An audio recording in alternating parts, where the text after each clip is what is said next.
बाबा साहब अम्बेडकर विदेश में शिक्षा ग्रहण करते थे। रमा घर में रह करके बच्चों का पालन पोषण करती थी। तो एक बार का जिक्र, बाबा साहब विदेश से लौट करके इंडिया भारत वापस आ रहे थे। तो रमा को पता लग गया था पहले से मेरे पति आ रहे हैं। तो भारत में आते ही उनके लिए एक बड़ा मंच बनाया गया। उस मंच पर बाबा साहब का सम्मान होना था। तो उनकी पत्नी सोच रही है आज मेरे पति आ रहे हैं तो घर के सारे काम जल्दी से निपटा लूं, खत्म कर लूं। आज मैं भी अपने पति को देखने जाऊंगी, अपनी आंखों से उनका सम्मान देखूंगी। तो रमा घर के सारे काम माता बहनों कर रही हैं। और जब घर के सारे गृह कार्य पूरे कर लिए, इधर बाबा साहब मंच पर आ गए हैं और रमा तैयार होने के लिए मन कर रही है कि एक साड़ी निकाल लूं और तैयार होकर के जाऊंगी। तो रमा ने जैसे ही बक्सा खोला, साड़ी निकाली और ऐसे करके जब साड़ी खोली तो साड़ी में जगह जगह छेद हो रहे थे। रमा की आंखों में साड़ी को देख करके आंसू आ गए। रमा सोचने लगी मेरे पति का मंच पे सम्मान होगा और ये फटी हुई साड़ी में पहन कर जाऊंगी तो मेरे पति की बेइज्जती ना होगी। लेकिन मेरे पास तो एक अच्छी साड़ी नहीं है पहनने के लिए, अब मैं क्या पहन के जाऊं? और मुझे पति का सम्मान देखना ही है।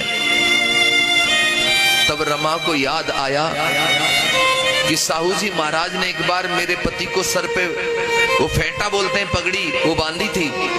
अगर साड़ी नहीं है तो क्या मैं उसी को साड़ी की तरह पहन करके चली जाऊंगी? तो रमा ने वही फेंटा निकाला, वो पगड़ी निकाली और साड़ी की तरह उसको लपेट लिया माताओं बहनों। और लपेटने के बाद वो बाबा साहब अम्बेडकर का अपने पति का सम्मान देखने के लिए गई। मंच बना था, काफी भीड़ थी। तो पत्नी कोई होगी तो पहली लाइन में ही तो बैठेगी, लेकिन रमा पहली लाइन में नहीं बैठी, पीछे भी नहीं बैठी रमा। वो पेड़ है ना, पेड़ के पीछे रमा जाकर के दूर से जाके छिप गई और वहीं से अपने पति को देख करके खुश होने लगी। बाबा साहब का मंच पे सम्मान हो रहा है। बाबा साहब जब मंच में अपना भाषण दे रहे हैं तो बाबा साहब की आंखों ने अपनी पत्नी रमा को देख लिया। जब रमा को देख लिया तो बाबा साहब मंच से नीचे उतर के गए, जाकर के पास में पहुंचे तो देखा ऊपर से नीचे रमा के तन पे तो एक साड़ी नहीं है। रमा वो पगड़ी को, कपड़े को लपेट करके आई है। बाबा साहब ने अपनी पत्नी के हाथ अपने हाथों में ले लिए, कहने लगी बाबा साहब रमा मुझे माफ कर देना, मैं तुम्हारा बड़ा अभागा पति हूं जो तुम्हें एक अच्छी सी साड़ी नहीं पहना पाया। रमा ने तभी क्या किया, एक उंगली साहब के ओठों पे रख दी, बोली साहब सब कुछ कहना लेकिन ये मत कहना कि आप मुझे एक अच्छी साड़ी नहीं पहना पाए। रमा कहने लगी साहब अगर आज मैं आपसे कुछ मांगू तो क्या मुझे दोगे? बाबा साहब कहने लगे अरे रमा वैसे भी तूने मुझसे अब तक मांगा ही क्या है, मांगो रमा, क्या मांगना चाहती हो मांगो, आज जो तुम मांगोगी मैं वो तुम्हें दूंगा। बाबा साहब सोच रहे थे रमा कोई गहना मांगेगी, अच्छी साड़ी मांगेगी, ऐसा कुछ मांगेगी। तब रमा ने कहा साहब यदि आप मुझे कुछ देना चाहते हो तो मैं केवल इतना मांगना चाहती हूं कि रमा एक सुंदर साड़ी पहने न पहने, दुनिया में भारत में ऐसा काम करके जाना मेरे साहब जी कि रमा एक अच्छी साड़ी पहने न पहने, लेकिन भारत में रहने वाली हर महिला, हर औरत, हर रमा एक सुंदर साड़ी पहने, बस इतना सा काम करके तुम चले जाना। बाबा साहब कहने लगे अरे पगली क्या मांग लिया तूने? मैं तो सोच रहा था तुम मुझसे गहने मांगेगी, कपड़े मांगेगी, लेकिन तूने क्या मांग लिया?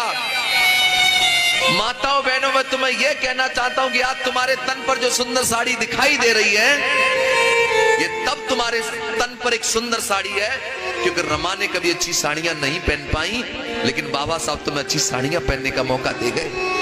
रमा के पास तो एक सुंदर साड़ी नहीं थी, लेकिन तुम्हारे पास इतनी साड़ियां हैं आज कि अलमारी का जब दरवाजा खुलता है तो साड़ियों की कतार आंगन में गिर जाती है और तुम सोच में पड़ जाती हो कि इसमें से कौन सी पहनूं। इतनी साड़ियां तुम्हारे पास है।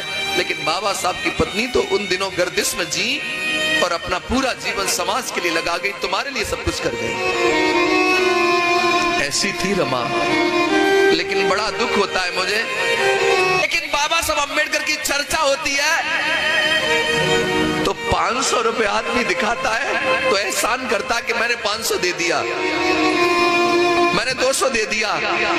अरे तुम्हारे 200 ज्यादा है कि बाबा साहब का जीवन ज्यादा है, रमा का जीवन ज्यादा है।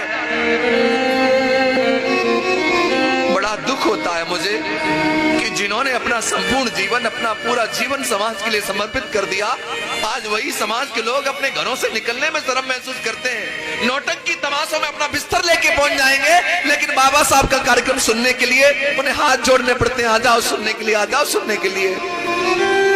ये हालत बनाई है तुमने अपने महापुरुषों की। एक याद रखना एक बात, इंसान को जीवन में कोई चीज तब मिलती है जब इंसान उसकी कीमत चुकाता है। तुम ये कपड़े पहने हो ना, ये कपड़े भी तब पहने हो पहले इनकी कीमत चुकाई है तुमने। ये साउंड भी तब बज रहा है, इसकी कीमत चुकाई गई है। ये टेंट तब लगा, इसकी कीमत चुकाई गई है। ये घड़ी भी तब हाथ में है क्योंकि पहले इसकी कीमत दे दी है मैंने। ये कैमरा भी तब लगा, इसकी कीमत चुकाई गई है। ये बाजा भी तब बजता कि पहले इसकी कीमत चुकाई है। यानी पहले कीमत और चीज बाद में मिलती है। मैं पूछना चाहता हूं, एक चीज तुम्हें मिली, तुम भूखे मरते थे, खाने को भोजन नहीं होता तो मरा हुआ मांस भी खा जाते थे पेट भरने के लिए, लेकिन आज ताजा बढ़िया भोजन करते हो। मैं पूछना चाहता हूं, इस ताजे भोजन की कीमत तुमने चुकाई क्या? पानी के लिए तुम तरस जाते थे, पीने को पानी नहीं मिलता था, लेकिन आज बिसलरी का पानी पीते हो, क्या इसकी कीमत तुमने चुकाई? मान सम्मान तुम्हारी जिंदगी में नहीं था, कमर में झाड़ू, गले में हांडी होती थी, लेकिन आज गले में मालाएं पड़ती है, सम्मान होता है, क्या इसकी कीमत तुमने चुकाई? मैं पूछना चाहता हूं, आप लोगों को गाड़ियों में बैठने का कोई अधिकार नहीं था? बाबा साहब जब एक बार अपने गोरे गांव जा रहे थे तो रात हो गई थी, बैलगाड़ी वाले ने बिठा लिया, सूट बूट देख करके रास्ते में जात पूछ ली, कौन जाति के हो? बाबा साहब ने कहा बाहर जाति का हूं। रास्ते में गाड़ी रोक करके बाबा साहब का सामान नीचे फेंक दिया, उतर नीचे। मैंने तो कोट पैंट में समझ लिया था कि साथ अच्छे घर का होगा, तू तो नीच जाति का है। बाबा साहब ने कहा अंधेरा हो गया, मैं कहां जाऊंगा, मुझे ले चलो। तो बैलगाड़ी वाले ने कहा कि नवाबों की तरह बैठूंगा मैं, गाड़ी तू हांकेगा, डबल किराया लूंगा। बैलगाड़ी से भी उतार दिया था, लेकिन आज तुम ट्रेन तो छोड़ो, हवाई जहाज की भी यात्रा कर सकते हो। क्या तुम्हें कोई धक्के मारता है? तो मुझे बताओ, इन हवाई जहाज में भी यात्रा करने का अधिकार तुम्हें किसने दिया? इसकी कीमत तुमने चुकाई क्या? ये मान सम्मान धन दौलत शानो शौकत जो तुम्हारे जीवन में आज भरा पड़ा है, इसके लिए तुमने कौन सा बलिदान दिया बताओ? अगर इसकी कीमत किसी ने चुकाई है, कोई खून के आंसू रोया है, तो केवल माता रमाबाई और बाबा साहब अम्बेडकर जी हैं, जिनकी वजह से आज तुम्हारे जीवन में सब कुछ आ गया है। मैं माता रमाबाई का त्याग दर्शन आपको बताने के लिए जा रहा हूं और एक निवेदन करूंगा जो अभी किया था। बीच में बात नहीं करेंगे, ताली नहीं बजाएंगे, उठेंगे नहीं। और अगर मैं गाऊं और सुनते समय अगर आंखों में आंसू आए तो दोनों हाथ जुड़ करके निवेदन है, आंसुओं को रोकना मत। आज उन आंसुओं को बाहर की दुनिया की यात्रा करने देना। वो आंसू आज आपको एहसास कराएंगे कि ये जीवन, इतना सुंदर जीवन कैसे बन गया। सुनो,